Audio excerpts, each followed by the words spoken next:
So welcome to the Brumley Speaker Series. The speaker today is Paul Angelo from the Council on Foreign Relations. But Paul is such a distinguished guest that I'm not even introducing him. I'm introducing the introducer for Dr. Angelo, and that's Joseph Flores. He is a master's student here at LBJ in his second year, and was previously a fellow at the Council on Foreign Relations and at the Migration Policy Institute, both in DC.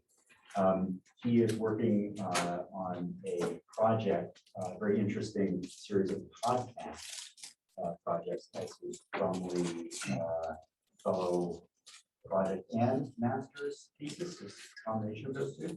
Yeah. Okay. Yeah. And I'm working with Joseph. I'm a professor in government department here at UT. I should probably say that. Yeah, my name is Ken Green, by the way. And so Joseph invited Dr. Angelo to this series, and he's going to tell us a little bit more about Paul.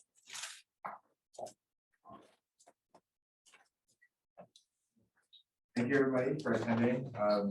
Really great to see so many classmates and other students from across the university here.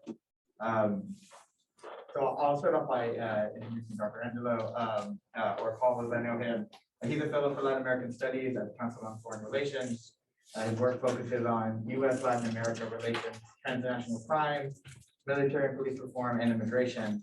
While at CFR, Dr. Angelo worked with the U.S. State Department as a political officer at the U.S. Embassy in Honduras.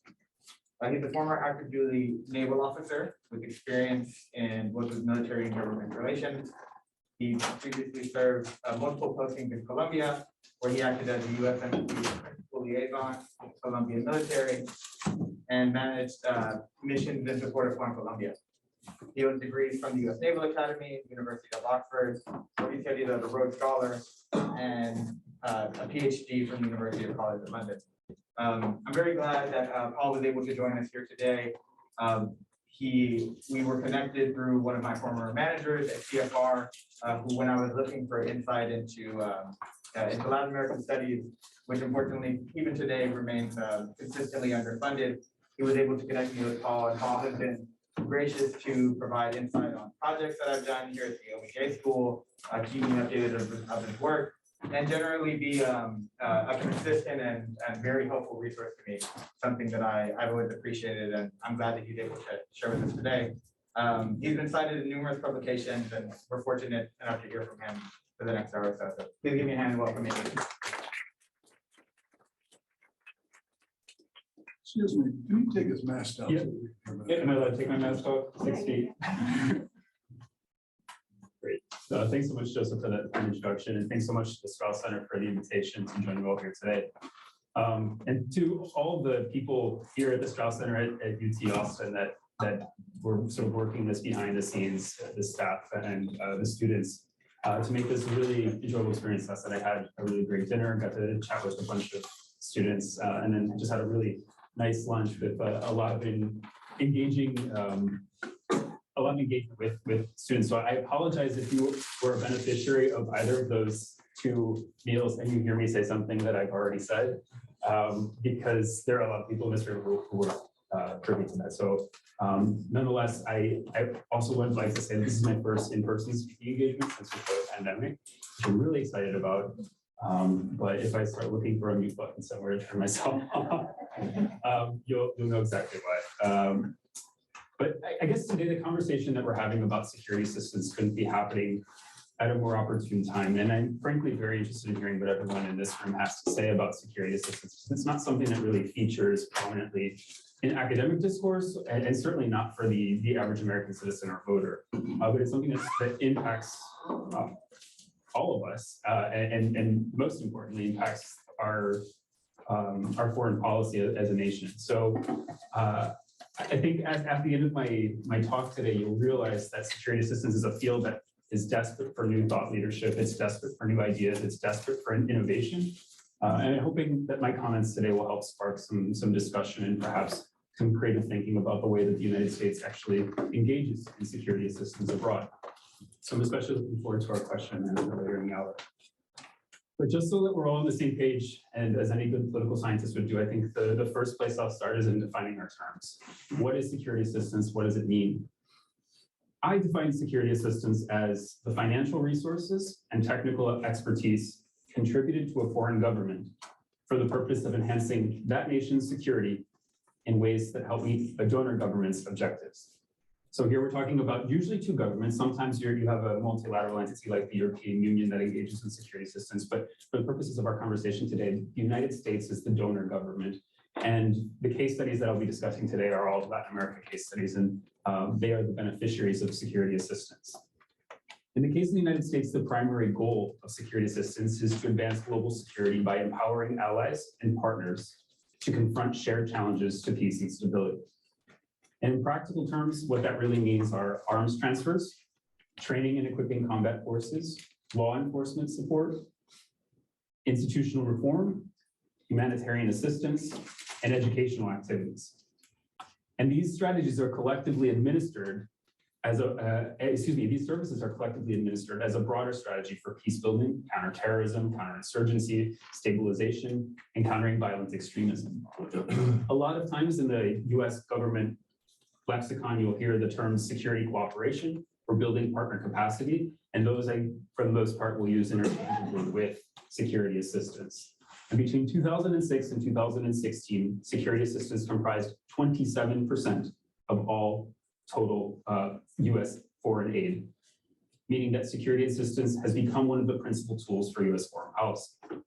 Today, the United States trains on average 70,000 foreign military personnel every year under the auspices of 14 programs that are administered by the plethora of executive departments and agencies that have a stake in the security assistance architecture. So in that vein, with that brief background, there are two notions that underpin my remarks. The first is that US security assistance is not going anywhere, nor is it desirable for the United States government to jettison a security assistance mission. Security assistance has the incredible potential to contribute to order, stability, and peace, and that's hardly something I would argue that we'd want to shy away from. However, the second notion is that the current way of formulating and administering security assistance is not meeting the moment. We need to do better by our allies, by our partners, and by US interests. And I think the experience that we had last summer in Afghanistan laid bare the deficiencies in our overall security assistance architecture. We were spending $6 billion a year over 20 years. That's more than we spent in over a decade in Colombia, by the way. And still there was a wholesale and sudden surrender of the Afghan security forces, leading to one of the most embarrassing chapters in the history of proxy warfare. But Afghanistan's conflict abided by a very unique set of conditions and rules of competition that made stability through security assistance elusive. Part of that were the cash incentives and the threats and the promises of leniency that were being offered by the Taliban as the United States was retreating. But I think what that underscores more than anything is that there was a real lack of political and social will to keep fighting, pointing to the critical facilitator of success when it comes to security assistance, and that is partner nation will. Moreover, I would argue that the centralized command structure and unwieldy bureaucracy that the United States government sought to replicate in its Afghan partners wasn't necessarily a natural fit for a country where governance had long been decentralized. There was also the instinct on part of the US government that an ethnic balance amongst the Afghan security forces would make our engagement more sustainable, would create a more inclusive force. However, what that really did at the end of the day, in so many instances, was create unresolvable tensions within units throughout the Afghan security forces that upended some of the real potential that we had to make a difference. Likewise, we were operating in an environment which 90% of the soldiers in the Afghan security forces were illiterate. Try teaching a technical manual on how to fly a helicopter to someone or to a cadre of people whose literacy skills in their own language, let alone in English, are quite limited. And while our failures stand out most and tend to be most instructive for revamping our approach, my ambition today is to highlight a few instances of security assistance in which the United States government achieved its objectives, if only partially, with an eye towards standardizing those lessons learned. Before we get into the cases of the Western Hemisphere that mentioned today, Colombia, Mexico, and Central America, I think it's important to acknowledge up front where security assistance is perceived as falling short. And it's through that lens that I'd like you to understand or view the case studies that I'll be talking about today. This is an issue I've been working on for 15 years. And one of the first things I noticed when I started studying security assistance in the early part of my naval career was that we do not measure, the US government does not measure success the same way across country cases. That was the case 15 years ago, and that is the case today. And in many ways, our ambition becomes a moving target because we have different strategic objectives in different places. If we look back historically in places like Liberia and El Salvador, we later reframed success as a military stalemate that resulted in some kind of peace process. In former Soviet bloc countries, success was democratization, the professionalization of a standing army, and NATO membership. But more often than not, particularly in the wake of the global war on terror, the US government's vision of success was far less comprehensive than what the theory of foreign aid, democracy promotion, and security sector reform prescribed. More often than not, our ambition was the end to disorder, without any appreciation for the reality that the absence of chaos is not necessarily security. The second problem is that the ecosystem of stakeholders in the United States government that works on security assistance is large and unwieldy. The agencies that come to mind right off the bat, and there are probably more, but the ones that are principal stakeholders in our security assistance architecture: Department of Defense, Department of State, U.S. Agency for International Development, Department of Justice, Department of Homeland Security, and the behemoth that is our intelligence community. And all of these agencies and executive departments have equities in the security assistance realm. So security assistance will only be as successful as the ability of our government departments to work with one another is. There has been some progress in recent years on streamlining coordination processes and in pulling budgets across departmental lines, including the National Defense Authorization Act of 2017, where we saw a major reorientation of security assistance. But nonetheless, redundancies persist in our architecture. Moreover, even though the Department of State has oversight over most security assistance funds, the Department of Defense is the principal implementer of US security assistance abroad. And in an organization, as somebody who's worked in the Department of Defense and as somebody who continues to serve as a reservist in the Navy and works as a foreign area officer in supporting our security cooperation programming, I belong to an organization that sees warfighting as its primary responsibility, not security cooperation activities, which are often interpreted by the average warfighter or soldier or uniformed service member as tangential to the DoD's other operational priorities. And because security assistance is administered in this very ad hoc fashion at the level of the Department of Defense, too often we neglect our responsibility to conduct the impact analysis that's going to let us learn from our lessons. Seldom do we engage in the systematic evaluation of program efficacy. Again, the absence of chaos is not necessarily security, and far too often we take stability and we misinterpret it for security. A third frequent complaint about security assistance is that the US government is all too often applying a one-size-fits-all approach to the security assistance, failing to differentiate among recipient countries. We more often than not administer security assistance in accordance with our own preferences and bureaucratic processes, not in accordance with the political, economic, and cultural constraints we confront in recipient countries.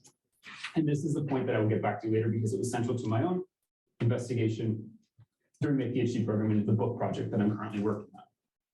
And finally, security assistance too often elevates battlefield accomplishments over accountability. The academic literature on security assistance and security sector reform, we see that military and police aid, the recommendation is military and police aid should be two-pronged, should focus both on developing capabilities for a force to be effective, but also developing oversight mechanisms. But all too often in the security arena, the most effective path is not the most democratic or transparent one, leading to human rights abuses and corruption. The only way to guard against that prospect and the grievances and additional stability that human rights abuses and corruption may actually engender is by baking accountability into our security assistance and reform efforts. It's for this reason that the US government prioritizes human rights, education, transparency and civilian control education, and vetting as part of US training for foreign militaries. A recent study of Hungarian military personnel, beneficiaries of US security assistance, provides empirical evidence to support the notion that beneficiaries of our training are more committed to democracy and human rights than their counterparts who do not participate in US training. But whether or not that's enough to prevent externalities like human rights abuses or corruption or coups or political meddling at the level of the entire institution is still up for debate. And as former US Defense Secretary Robert Gates noted, the effectiveness and credibility of the United States will only be as good as the effectiveness, credibility, and sustainability of its local partners. This means that one, we aren't necessarily resolving instability, and two, we face reputational damage if we aren't paying equal attention to effectiveness and accountability in the way that we structure our security assistance. Of course, this points to one of the biggest hurdles that we confront in administering security assistance. There are inherent contradictions. The one I just mentioned is one of a difference between regime stability and democracy. How do you reconcile the need to work with a less than perfect partner that operates in a society where the rule of law is weak or non-existent? Security forces reflect their own political, cultural, and social context, and professionalism and proficiency can only be expected to the extent that the broader context features effective, efficient, accountable, and uncorrupt governance models. What's worse is that sometimes by putting our weight behind a military or police force, we may inadvertently be shifting a power balance in a country in ways that strengthen state repression. Giving the military a monopoly on force, particularly in scenarios in which the military is confronting an internal armed threat or a non-state armed group, that means that the military on the other side of a political or internal armed conflict has options when it comes to determining political outcomes. Will they pursue a good governance model that cedes political space to civilian authorities, or will they opt for military-led repression? These are all questions that we have to ask ourselves when we engage in security assistance missions abroad. Another contradiction is that despite broad consensus that local ownership of a security strategy and grassroots involvement are critical facilitators of success, our security assistance architecture is both donor controlled, which means that the United States controls how money and resources are being spent, and it's a top-down institution building activity. Too often our operational demands are such that the US government doesn't have the time it needs to get local buy-in and consensus in its recipient country, particularly when that consensus needs to come from an underdeveloped and under-resourced civil society. And I think a final contradiction that I would point to is that our version of success of security assistance does not always match the version of success of recipient nations. At this point, the United States too often assumes that partner governments want to defeat their rivals. However, existing conflict and power structures in some contexts make the elimination of non-state armed groups undesirable, especially when these same armed groups facilitate public corruption or serve to corral an electorate around a political platform. So in a bid to consolidate power, sustaining a low level of conflict or violence, at least one that does not threaten to upend the political order, ensures that resources continue to flow and that political authorities can continue to shore up their own clientelistic, corrupt, and even partisan bases of support. And so I think that delta in vision between what our partners expect, what is a version of success for them, and what is a version of success for the United States is one of the principal contradictions that puts us in a bind when we try to conduct the kind of impact analysis that I initially mentioned, which we struggled to do to begin with. So all of that was a very long, but I think necessary preamble to the discussion of the cases of today, Colombia, Mexico, and Central America. And as we discuss these cases, I'd like you to keep in mind the challenges and imperfections that I've just described. They were all at play in the Western Hemisphere in recent decades, but for the reasons I'm about to share with you, where there were some genuine successes that we can point to that have eluded us elsewhere in the world. Indeed, Colombia and Mexico in particular are quite unique when compared globally, which is why they serve as the focus of my research and of my upcoming book, Getting Security Assistance Right, Washington's Bid to Stabilize Colombia and Mexico. For this initial discussion about the cases from the Western Hemisphere, I'm going to leave out Central America. I will come back to Central America at the end. There are a lot of reasons why I found that countries, particularly the Northern Triangle, Guatemala, El Salvador, and Honduras, not apt for comparison with Mexico and Colombia. But nonetheless, I will reflect on our experience in Central America over the past decade because it's an experience that I know intimately, having served as a political officer at the U.S. Embassy in Tegucigalpa. But first, why do Colombia and Mexico make such good cases for comparison when it comes to security assistance? And what can we learn from that comparison?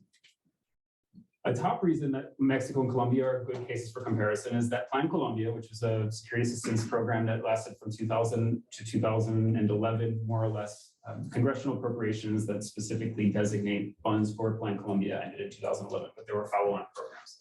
But for the terms of this talk today, I'll sort of speak about that first decade of the 2000s. And then we're talking about the Merida Initiative, which was a bilateral agreement, security assistance and security cooperation agreement between Mexican government that started in 2000, was negotiated in 2007, started in 2008. And again, the end of the Merida Initiative, it kind of, its conclusion was fairly amorphous. So there were times when the Trump administration denigrated the Merida Initiative. There were times when President Lopez Obrador in Mexico denigrated the Merida Initiative. So, I think we'll basically frame from 2008 to about 2018, more or less. But over that decade, in each case, there was a lot of money being administered by the U.S. government to the governments of Colombia and Mexico. We're talking about billions of dollars as opposed to tens of millions of dollars, which is the case for most of the countries in the world that receive U.S. security assistance. In Colombia, it was $10 billion over a decade. In Mexico, it was about $4 billion.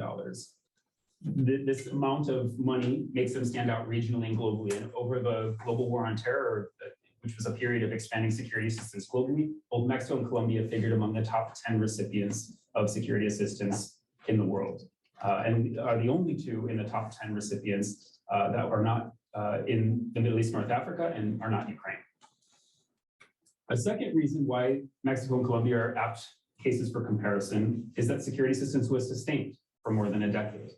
All the best practices that we know about security assistance suggest or recommend that in order for security assistance to be impactful, it needs to be sustained. And that was the case in both Plan Colombia and the Merida Initiative.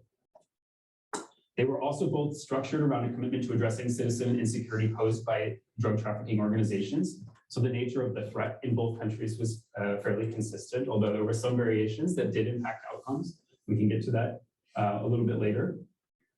But something else that was unique about security assistance in both these cases is they both enjoyed bipartisan support in Washington, D.C. And they were implemented by presidents from both parties. What's interesting is in both cases as well, the Merida Initiative and Plan Colombia endured across presidential transitions and partisan transitions in recipient countries as well, which is notable. There aren't a lot of instances of foreign assistance in the world where you can say that something has been accepted and has credibility and legitimacy on both sides of the aisle in Washington, D.C., and then across the partisan spectrum in recipient countries. Another major similarity, and I think this is one that perhaps could have been helpful in the way that we approached Afghanistan, was that both instances of security assistance were limited by a troop cap. In Colombia, there was a maximum allotted number of 800 uniformed trainers who were allowed in the country at any given time. In Mexico, the number was never firmly set, but it was considerably less. And at no point did we have more than 200 US military people on the ground in Mexico, to the best of my knowledge. And that meant that unlike in Afghanistan, there was no option for US troops to get involved in the fighting. The only way to accomplish our objectives in the security arena in Mexico and Colombia was to lean on our partner forces.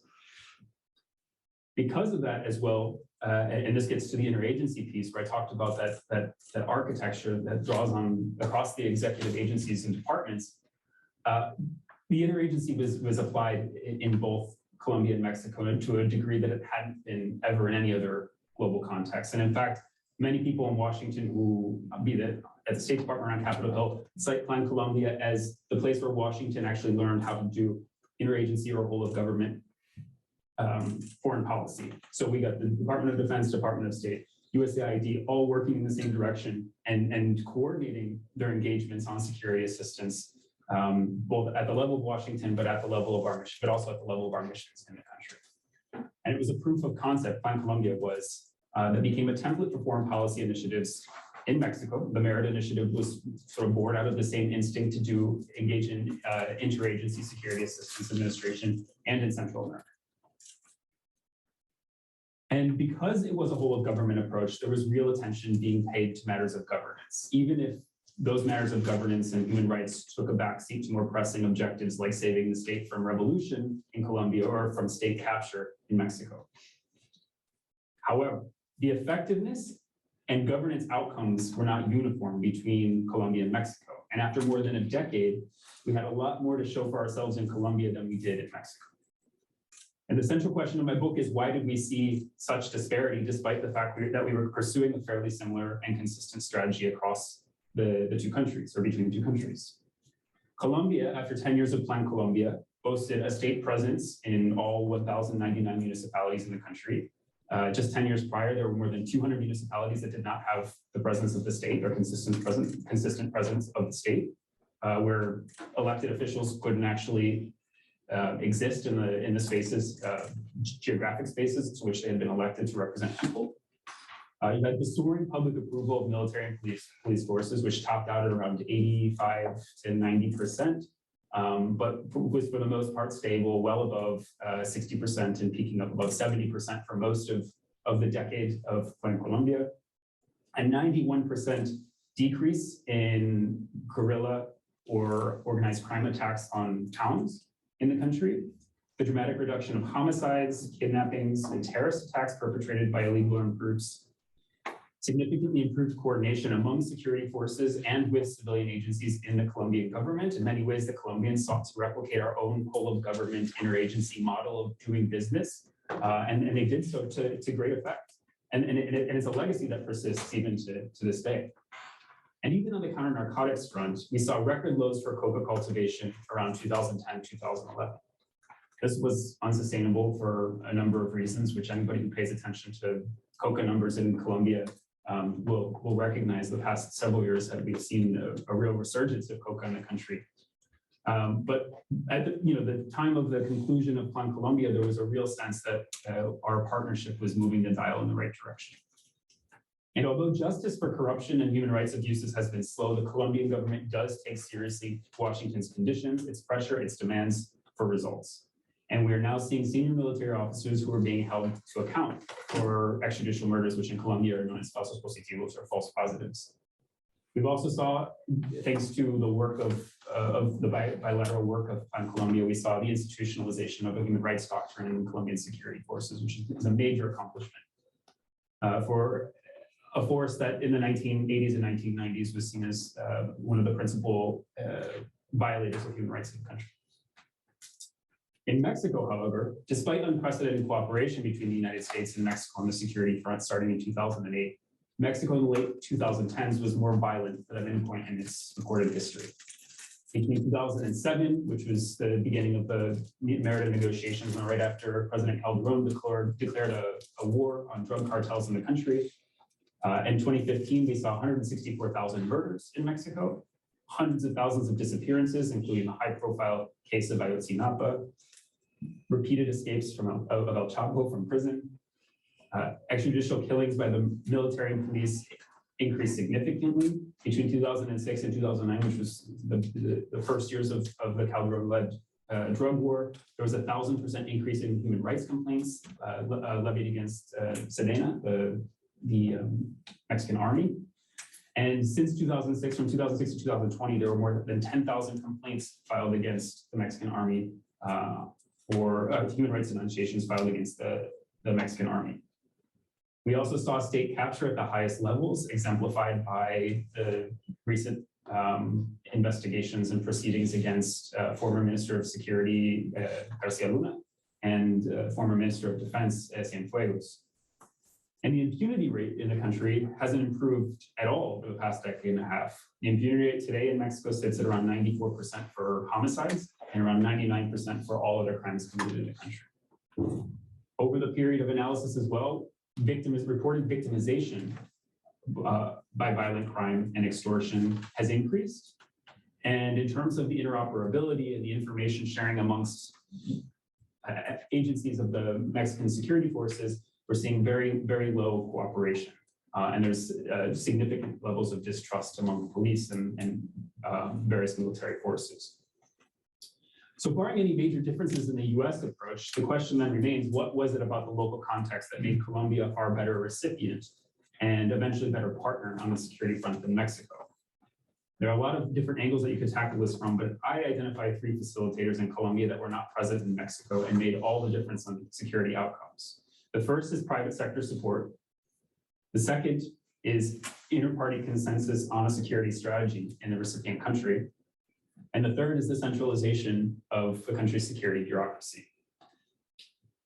On that first point about the private sector, Colombia's business community rallied behind the government's response to rising insecurity to a significant degree, and certainly more so than the Mexican private sector. It started in the late 1990s during the administration of President Andrés Pastrana, who was negotiating a peace deal with the FARC, an unsuccessful peace deal with the FARC, and started, it introduced the notion of peace bonds. These peace bonds were opportunities for the private sector in Colombia to support the efforts of the Pastrana administration to modernize and professionalize the Colombian military and prepare that military for an eventual peace. When the talks collapsed in 2002, those peace bonds became war bonds. And then shortly thereafter, President Uribe was elected in 2002 and introduced a democratic security tax. That democratic security tax made all the difference, because taxation means oversight and accountability. It created a mechanism for citizens, and particularly the private sector, to check the government, and it forced the government to prioritize popular perception of government legitimacy. The failure of President Pastrana's peace dialogue in 2002, from my estimation, was a critical juncture that convinced elites that accommodation and dialogue were impossible. The only way to take on illegal armed groups, and particularly the FARC in Colombia, was to take them head on. And that meant investing in state security forces in ways that complemented US financial and technical support, which came online in 2000. So what factors supported Colombian elite decision-making in favor of modern and professional Colombian military? A military that for much of its 20th century history didn't sort of have the same kind of protagonism that militaries have elsewhere in Latin America. One of the factors that I would point to is the cohesion of elite networks in Colombia. In Colombia, it's not uncommon to see people who serve in government at high sort of political elites taking time off to go and tend to business interests and vice versa. There's a lot of intermingling between financial elite sectors and political elite sectors.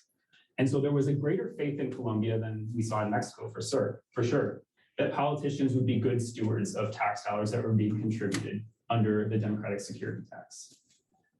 Another factor that's underpinned elite support for the modernization and professionalization of the Colombian military and police was that elites in Colombia were the targets of violence. The FARC and the ELA, and the 2 principal guerrilla groups in Colombia, were engaged in class warfare. And that meant that many of their victims, I mean, their victims spanned the entire spectrum of society, but the high profile kidnappings that they were committing in the late 1990s and early 2000s largely targeted people who were financial and political elites and military and police personnel as well. Landowning elites had already tried their hand at accommodation of paramilitary groups as a way of mitigating subversive or insurgent violence, had worked with private security firms in urban areas, but all too often that led to an intensification of violence, harming business interests and stunting investment. And so there was a real leap of faith that the elites in the country made in supporting the security tax. The other thing that sustained the security tax and sustained it over almost a decade was that initial improvements in performance on part of the military and police, especially ones that benefited elite mobility on highways. People could once again go to their fincas in the countryside after 2002, 2003. The Uribe administration was able to renew the security tax, I believe, on 4 occasions. So in Colombia, you had a US security assistance program that was accompanied by national contributions to the professionalization of the Colombian military and police. National contributions that represented more than 7 times the amount of money and the amount of resources that were contributed by US taxpayers. And that factor made all the difference in Colombia. In Mexico, on the other hand, there was no national consensus on how to deal with the scourge of crime and violence because there was no consensus on the diagnosis of the problem. For too long in Mexico, citizens had externalized rising drug violence as a conflict among criminals. But once that violence spilled over to the civilian population and to the political class, Mexicans were caught flat-footed. Moreover, there were elements of the political class that believed that accommodation of criminals would reduce violence and restore stability. The pre-period, the 71 years of the pre-party's dominance of politics had taught many Mexicans, and particularly those senior members and affiliates of the pre, that insecurity could be managed by striking a devil's bargain with drug trafficking organizations. But lots of pre-politicians failed to recognize that democratization in Mexico, which is a process that began in the 1980s and sort of came to full fruition in 2000 with the election of President Fox, had changed the rules of the game.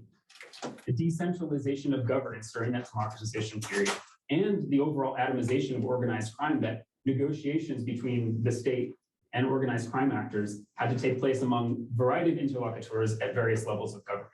Mexico is a federal system and has 3 levels of government like the United States. And so the decentralization of political power made it far more difficult to negotiate a monopoly on criminal violence in the country. So when President Calderon launched a frontal assault on organized crime in 2006, he struggled to get the rest of the political class behind him, not to mention the country's financial elites. Moreover, Mexican economic elites were far more leery about government corruption than their Colombian counterparts, and preferred to invest in private security or local security measures instead of investing in the revitalization and professionalization of federal security institutions. And a big part of that, I think, has to do with the unique nature of elite circles in Mexico. Political elites in Mexico historically have tended to come from the middle class. And the overlap between political elites and economic elites in Mexico, at the subnational level, there's a little bit more congruence, but at the federal level, there's not a whole lot of overlap. And so I think that goes a long way to explaining the distrust that elites had amongst each other and across the business political divide. And the focus of US security assistance at this point in time was mostly at the federal level, whereas the only places where we saw major contributions from the private sector in the form of taxes was at the level of states or municipalities. And there I would point to the best examples being Ciudad Juarez and Nuevo León, Monterrey, and the establishment of the Fuerza Civil, which is a statewide police that benefited from a payroll tax that local elites basically enforced and were able to oversee. The second major advantage, in addition to private sector support that we see in Colombia that was absent in Mexico, was that there was a continuity in security strategy, and that made gains more sustainable in Colombia than in Mexico. Despite party changes in the Colombian presidency, modernization and professionalization of the security forces was carried out over more than a decade by 3 different presidents. In Mexico, however, the politicization of security as an electoral issue in a highly polarized political context disturbed the continuity necessary for the United States to achieve its ambition. Achieving security sector reform and changing the culture of a foreign security force is a generational task. In some countries like Afghanistan, a generation is still not enough. And to ensure that our support and experience is being absorbed over time, it's essential to have a steady strategic framework in the recipient country's government. And one major difference I would point to in this regard is the notion of legislative review. Parties in Mexico in the Congress were not on the record as having endorsed the Merida Initiative. It was negotiated between the administration of President Bush and the administration of President Calderon. And the investments it implicated became so unmistakably intertwined with Calderon's drug war that opposition parties began to blame the surge in violence and homicides in the country on Calderon and by extension to the Merida Initiative. So when Calderon departed office in 2012, incoming President Peña Nieto had a mandate that included the reorientation of the security strategy, which led to his deprioritization of the federal police, which had been the principal beneficiaries of the Merida Initiative during the Calderon administration. President Peña Nieto also put a freeze on all security cooperation programs, information sharing, and intelligence sharing with the United States for more than a year of his administration, which took the wind out of the sails of US engagement. Security had become a partisan issue, and the politicization of security as an electoral issue, due to a lack of consensus from the get-go, interrupted the continuity necessary for Mexico to make good on the positive elements of security assistance and reform during the Calderon years. However, in Colombia, broad inter-party support for Plan Colombia, as expressed in repeated national development plans that were presented to the Colombian Congress and voted on by the Colombian Congress, put parties on the record in ways that made it difficult for them to backtrack. Moreover, the real improvements that I mentioned in terms of the provision of citizen security made one's association with Plan Colombia and Uribe's democratic security strategy a plus from an electoral standpoint. So the overall lesson here is that in highly polarized political contexts, US security assistance may not only be ineffective, but it could also serve to be destabilizing for vis-a-vis the US relationship with the recipient country. The US government cannot always control where and how it invests, but we should manage our expectations and perhaps insulate our assistance programs by encouraging processes that solicit inter-party support that would engender the stability and continuity of a security strategy that's necessary for us to really bear the fruits of our security assistance. The third and final factor that I want to discuss focuses on security bureaucracy itself. And for those of you who are familiar with the Colombia case, you will know that the Ministry of Defense in Colombia is the one-stop shop for all security coordination. The three armed services, the Army, Navy, and Air Force, are all co-equal in the Ministry of Defense and exist alongside the National Police. And the National Police Director reports to the Civilian Minister of Defense. From the perspective of strategy, interoperability, and reform, US government was effective at helping set an agenda because there was buy-in from the top and a respect for a chain of command. Where the United States was encouraging reforms or changes, there was a single node through which the US government channeled its preferences, concerns, and resources, the Minister of Defense. And a big part of winning a counterinsurgency, as was being levied by the Ministry of Defense in Colombia, is making that successful transition between military occupation and pacification of a territory and the civilian policing of it. Colombia's defense organization, facilitated that kind of reconfiguration because the forces all worked for the same boss. In Mexico, on the other hand, the absence of a single chain of command and the lack of coordination mechanisms between security sector institutions contributed to inefficiency and a lack of accountability. Mexico has two separate defense ministries, SEMAR, which is the Marine Corps and the Navy, and SEDENA, which is the Army and the Air Force. A federal police force had a federal police force today. It has a National Guard, which is mostly staffed by military people. A bunch of judicial police and judicial investigative police at different levels of government, and more than 2,000 state and municipal police forces. And none of these forces abide by the same standards of conduct, pay scales, or respect the same civilian direction. This decentralized model led to a proliferation of nodes through which organized crime could suborn or capture the state. And far too often, Mexico's security institutions were working in cross-cutting ways during the period of security assistance of the Merida Initiative. It also made it exceedingly difficult for the United States to get coherent and consistent commitments from various forces, particularly when there were leadership changes, and leadership changes that depended on a political calculus. At the municipal level, police forces are directed by appointees, civilian appointees of the mayor.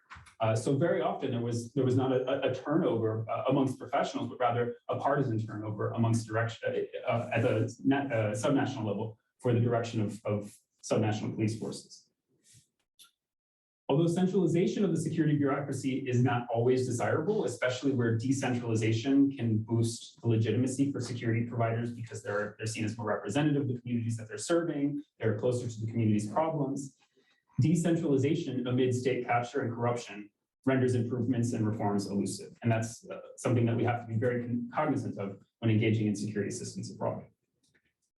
So in summary, what I found in my work on Colombia and Mexico is that complementing US security assistance with local private sector support, insulating it from strategic reorientation through a process of legislative review or some other mechanism of consensus building amongst parties, and concentrating it in centralized national level institutions where appropriate can help guard against some of the political dynamics in a recipient country that would undermine progress or success on the security front. These recommendations will not apply neatly in every context, but for far too long, our conversation about security assistance has focused on how we can reform our processes on the donor side, failing to address the agency that our partners and allies who are on the receiving end of US security assistance actually have. And so now I'll turn briefly to the cases of Central America, the cases of the Northern Triangle, Guatemala, El Salvador, and Honduras, because I think our recent experience there with security assistance is instructive and reinforces some of the conclusions that I've drawn from my research on Colombia and Mexico. What I'll note first, however, is that Guatemala, El Salvador, and Honduras are starting from a much deeper capacity deficit than the middle-income countries of Colombia and Mexico. Colombia and Mexico both have longer traditions of civilian and democratic governance and had significantly more national resources to contribute to addressing the security problem. So that means that the inculcation of reforms and professionalization among security forces in the Northern Triangle countries stands to take much longer than our experiences in Colombia and Mexico. Of course, our engagement in recent decades also sits on a long tradition of US military aid that endorsed anti-communism during the Cold War, which served as an additional source of instability for a region trying to cope in a post-conflict context starting in the 1990s. And so our support to regional law enforcement and militaries today seeks to address that fallout experienced in post-conflict societies, the social marginalization, economic underperformance, displacement, and non-state violence. The first major security assistance framework for Central America actually occurred during the negotiation and launch of the Merida Initiative with Mexico in 2007. Originally, it was a component of the Merida Initiative, acknowledging the transnational nature of Mexico's and Central America's criminality. And it was known as the Central American Regional Security Initiative. And the initial year of its inauguration, the US Congress devoted nearly $500 million to addressing gang violence, disrupting criminal activity, strengthening border security in Central America, revamping police forces, and enhancing the justice sector to address impunity. And it comprised, between 2008 and 2015, the Central American Regional Security Initiative benefited from more than $1.2 billion in resources. However, in the wake of the child migrant crisis at the US southern border in 2014, the Obama administration endeavored to reconceptualize our assistance in ways that more directly address the predatory gang activity and the recruitment of minors that was fueling an immigration crisis on the US southern border. Thus was born the Obama administration's Central America strategy. The pivot sought to address chiefly, on the US side, the stovepipe nature of Central American Regional Security Initiative, which should not really build programming across executive agencies. We didn't see that whole of government approach that we came to expect after the experience of Plan Colombia and the Merida Initiative. But the Central America strategy also represented a recognition that people were fleeing Central America for a multitude of reasons: underdevelopment, inequality, job informality, crime, climate change, impunity, corruption. And so in our own strategy, the Obama administration courted regional governments, the Inter-American Development Bank, the private sector, both here in the United States and in Central America, and civil society under something known as the Alliance for Prosperity. But on the security assistance side, it was basically comprised of two components. First, the continuation of counter-narcotics assistance and intelligence sharing with regional militaries, especially as the Central American Isthmus became the primary transshipment point for Colombian cocaine. 90% of the cocaine that makes it to the United States at some point touches Central American terrain.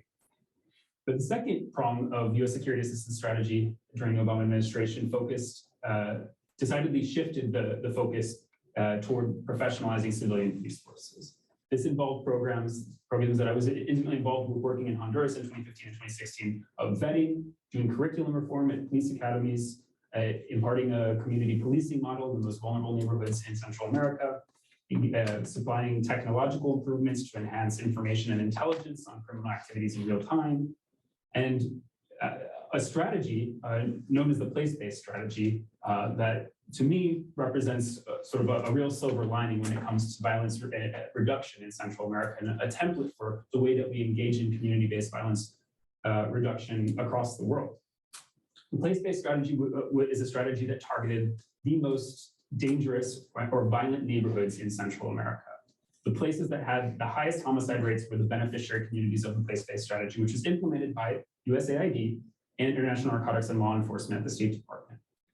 And the idea was to introduce extracurricular activities for children and teens who are at risk for gang recruitment, provide vocational training for people and educational opportunities for people who had not yet attained their high school diplomas or GEDs, engaging in infrastructural improvements like paving roads and conducting or introducing street illumination, and also providing reinsertion support for ex-gang members who've been released from prison.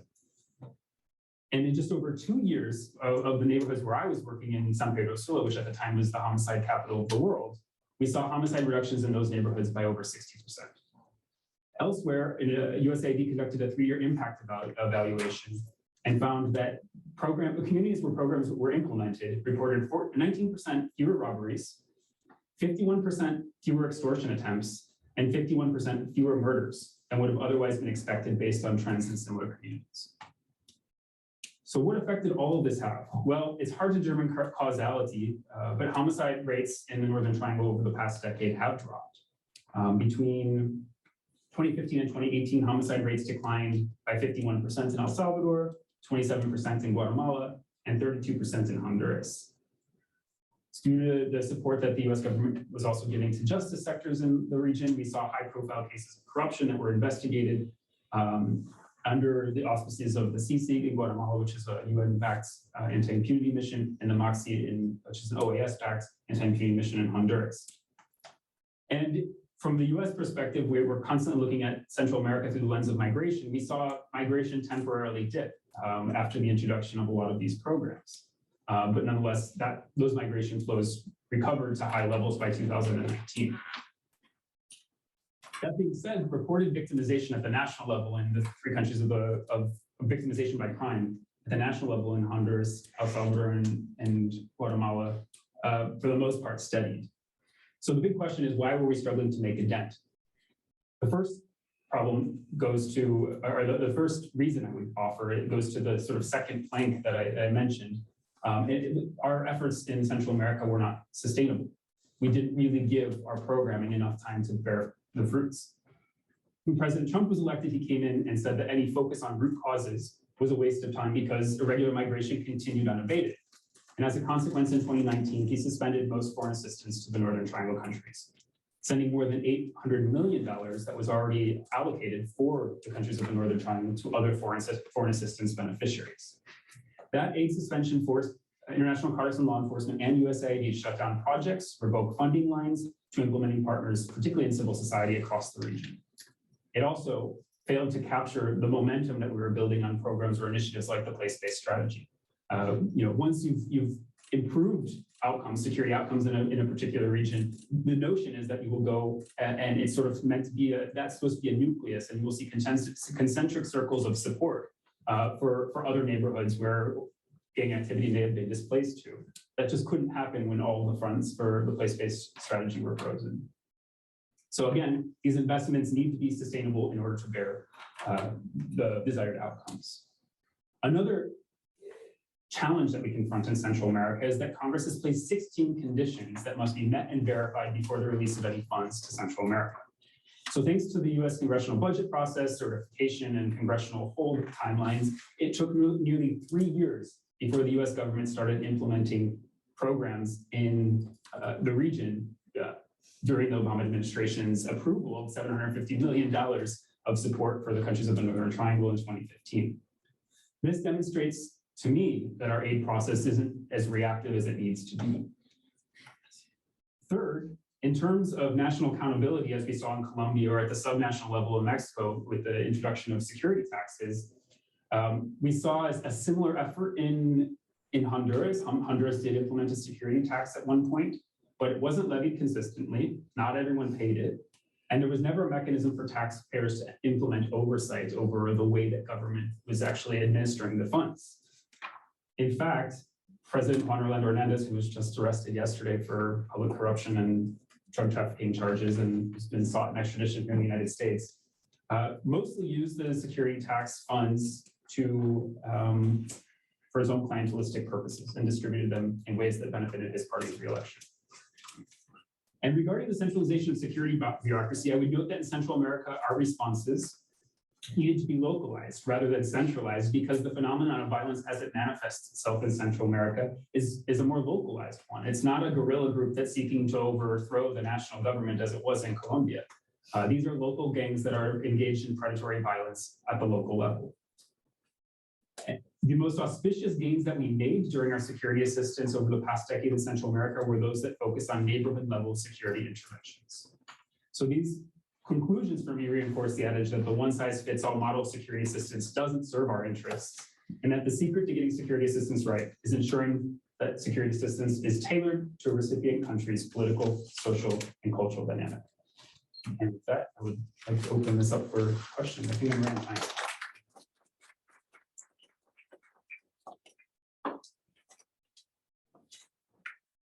Sure. In your introductory remarks, you mentioned the percentage of foreign aid that covers security assistance. Can you give any measure of the trends of time of that percentage, or total expenditures, or personnel involved? So we can see where this is going on the trend.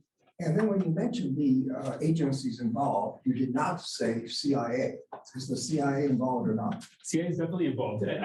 CIA is, all those three-letter intelligence agencies were sort of covered by my remark about the intelligence community has a lot of equities in the security assistance space, but it's very diffuse, and so it's really hard to say. And they're also, because they're the intelligence community, they tend to be quieter about their engagement in terms of the administration of security assistance. But in terms of general trends, global trends, we've seen a proliferation of security assistance globally since the beginning of the global war on terror. The United States was engaged in proxy wars against terrorist groups across the globe, more often than not leveraging local resources and local forces, rather than sending US troops. First, so that's not politically palatable here in the United States. It's probably not palatable in recipient countries.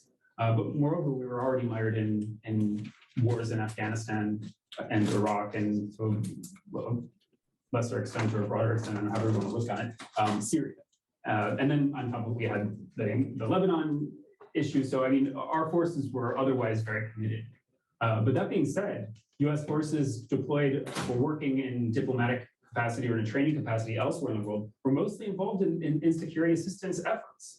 And so the work that I was doing in 2010, 2011 in Colombia, representing the US Navy, was either humanitarian assistance, disaster relief support, or security assistance, the administration of foreign military sales, foreign military financing, bringing Colombian military personnel to the United States to attend our training schools, sending teams of mobile trainers down to Colombia to hone specific skill sets. And so, you know, I'm not exactly sure on the numbers in terms of what percentage security assistance represents of our total foreign assistance budget by comparison to, let's say, the 1980s. But what I will tell you is that our relationships, our security assistance relationships, right now the United States enjoys them with 170 countries around the world. So I'm a professor here and was involved, I've never worked directly in Colombia and Mexico, but as a senior CIA guy and an OD&I person, I saw a lot of this. And a couple of points I would make. First of all, I'm listening to your talk. I was interested in sort of three different levels, and here's the way I kind of would describe those. One is the local factors that affect success or failure, which was your primary theme of your talk. But the other is like tools and techniques that work and don't work.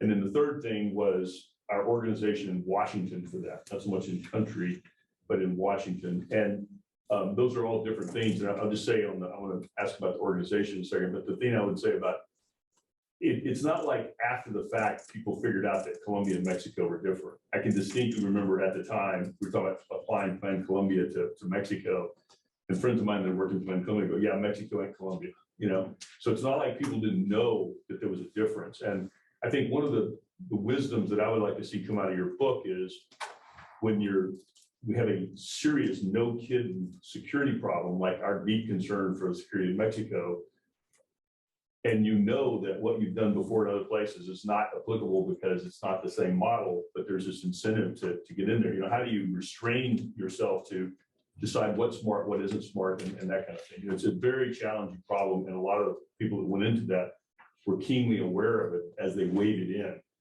I want to just tell you one really quick anecdote. I don't have to take time to do this in a question, but I think this is worth it. So in 2007, I went through the capstone course. I was a civilian, but I went through with the military. And my little group flew, that's of course for new generals and admirals, and we flew to Mexico. And so we were going to go meet with all three services, right? And of course our mission there and everything.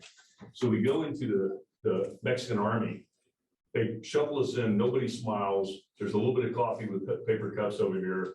They give a briefing, it's very pro forma, PowerPoint, no smiling, red, no engagement. And then one of my colleagues who didn't have much international experience on the brigadier general infantry guy or something, he asked some real, what he thought was a softball question about how do you develop NCOs or something like that. And he gets this response, which is something like, the Army of the Federal Republic of Mexico will continue to defend the Constitution of the Federal Republic of Mexico. We're like, what did he say that offended this guy who's given this answer instead of, answering? So we asked 3 more questions and the guy said the exact same thing. I mean, he was dripping with hostility towards us and did not want to be there. Okay, with this bunch of generals and admirals from the United States. That's the year that we started the program. Okay, then we went to the Air Force and it was like, hey, we fought with you guys in World War II. We've got a big lunch laid on for you. Then we went to the Navy and it was like a party. Okay, so, this decentralization thing you're saying, you could feel it palpably when you went to Mexico, compared to other places. On the CIA side, the big issue was security. The big issue was penetration and giving away whatever we did with. And so that was our challenge. But the question that I'm really most interested in is the organization of Plan Colombia in Washington.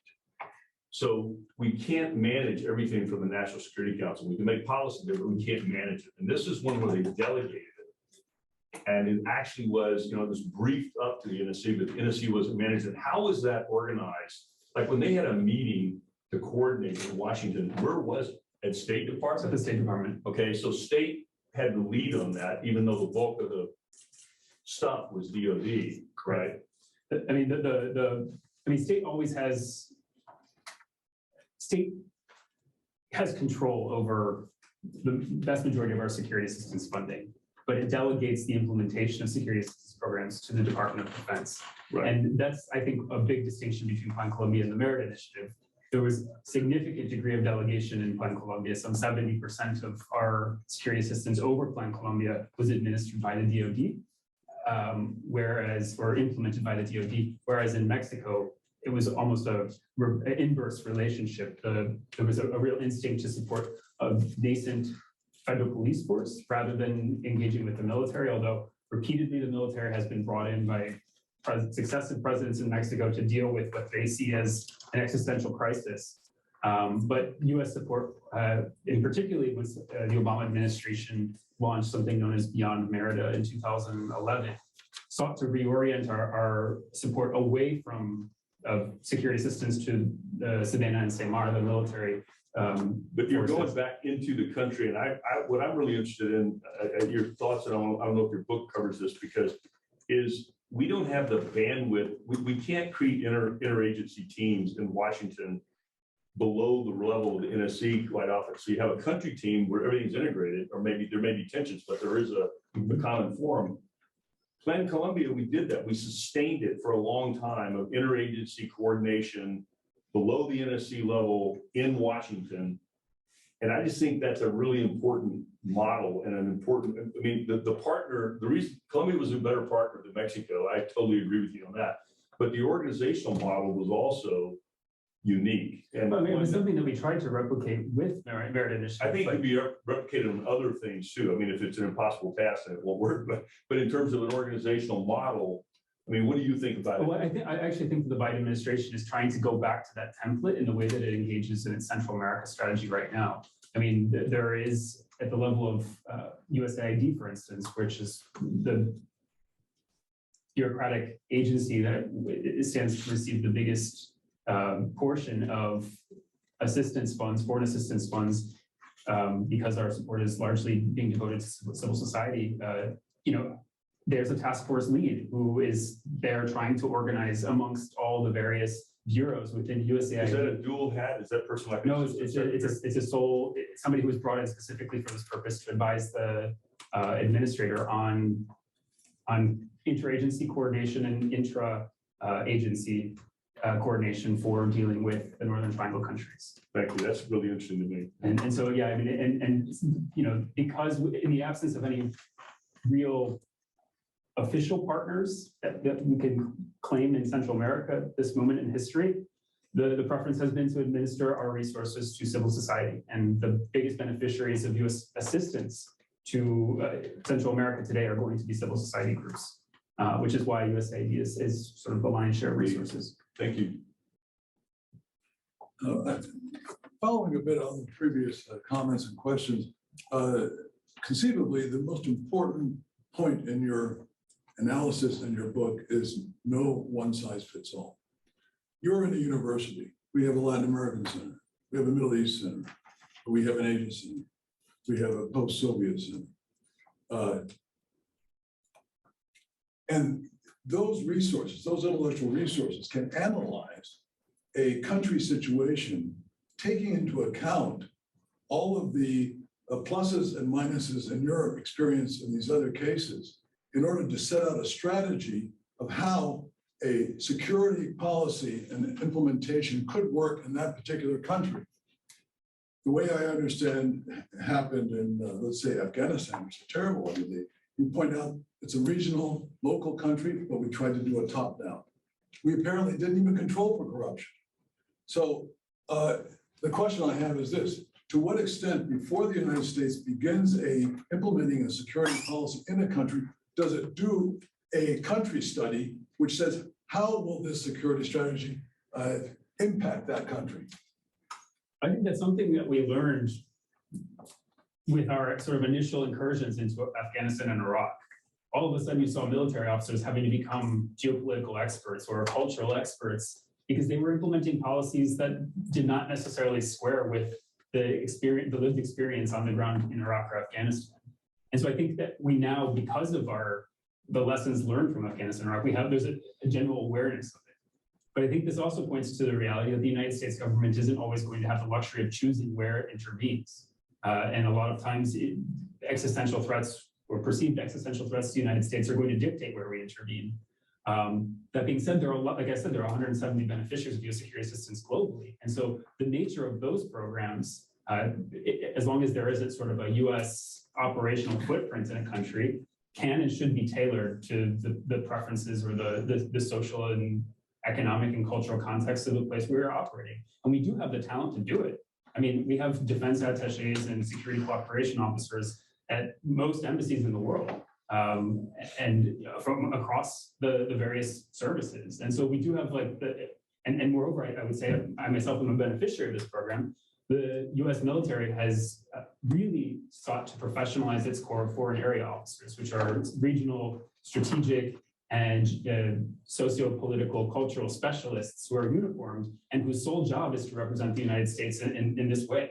That wasn't something, that wasn't a sort of a glory track for promotion within the US Department of Defense 20 years ago. But today it is. We have representation at the flag officer level, which I think is a recognition of a cultural shift that we've seen within the Department of Defense. So I have a question. You mentioned the private sector support, intergroup consensus, and centralization of security. And from, I think a few years ago, I read something about the Merida Initiative that includes, I don't know if it's like 4 pillars, and then one of them is like humanitarian assistance. And so I was wondering how, also coming kind of like from a development perspective from what I'm studying, is how do you balance something like place-based strategies with security assistance? Because from my experience growing up in Laredo, it's like schools are falling apart. People are earning $9 a day in some sectors in Laredo. Like it really is falling apart. And so how important do you also think that is, and how do you balance that? Yeah, I mean, I think that in large part, and particularly in Mexico, depends on how much access the Mexican government, the federal government, is willing to give the US government at the subnational level. Historically, it's not been a whole lot of access. There are a couple of exceptions. I think Ciudad Juarez is one major exception where the US consulate there directed a lot of support to local communities and whatnot. But in terms of balancing sort of the overall footprint, yes, the Merida Initiative, and particularly Beyond Merida, sought to, I think one of the planks that it had was building more resilient communities. That's also the verbiage that's used in the Biden administration and Angelo administration's inauguration of the bicentennial framework, building resilient communities. And that's a catch-all for this more development-focused and a public health approach to the root causes of violence in Mexico.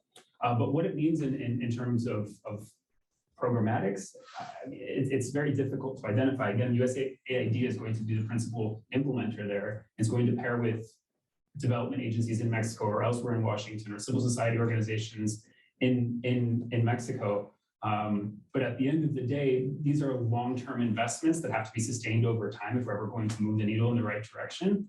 And far too often, people and policymakers in Mexico and Washington DC are looking for quick fixes. And I think that's generally an incongruence that we continue to front. We're thinking in 2 to 4 year electoral cycles when we should be thinking in terms of sort of generational transformation. Thank you. There, I'm Patrick. I'm an undergrad, and I'm actually writing a thesis on security force assistance, specifically with the Kurds in Operation Inherent Resolve. And my question to you, and this obviously applies differently comparing Syria to areas of Latin America, but how optimistic are you about molding potential partners into ideal candidates for security assistance? And are we limited to choosing partners that fit those parameters initially? I mean, so I think this is something that I mentioned to everyone who was at dinner with me last night. And I think it just bears repeating.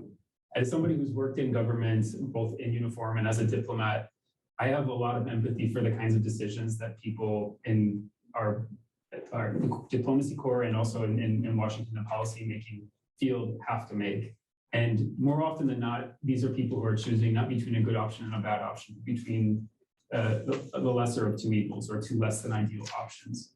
And I think approaching foreign policy with that humility is absolutely important, is essential to being a good decision maker. And these people are weighing US interest, which is the bottom line for any US governmental public servant, weighing human rights and democracy promotion, weighing broader stability or strategic considerations like competition with near-peer competitors, be it Russia or China, and trying to do the least harm.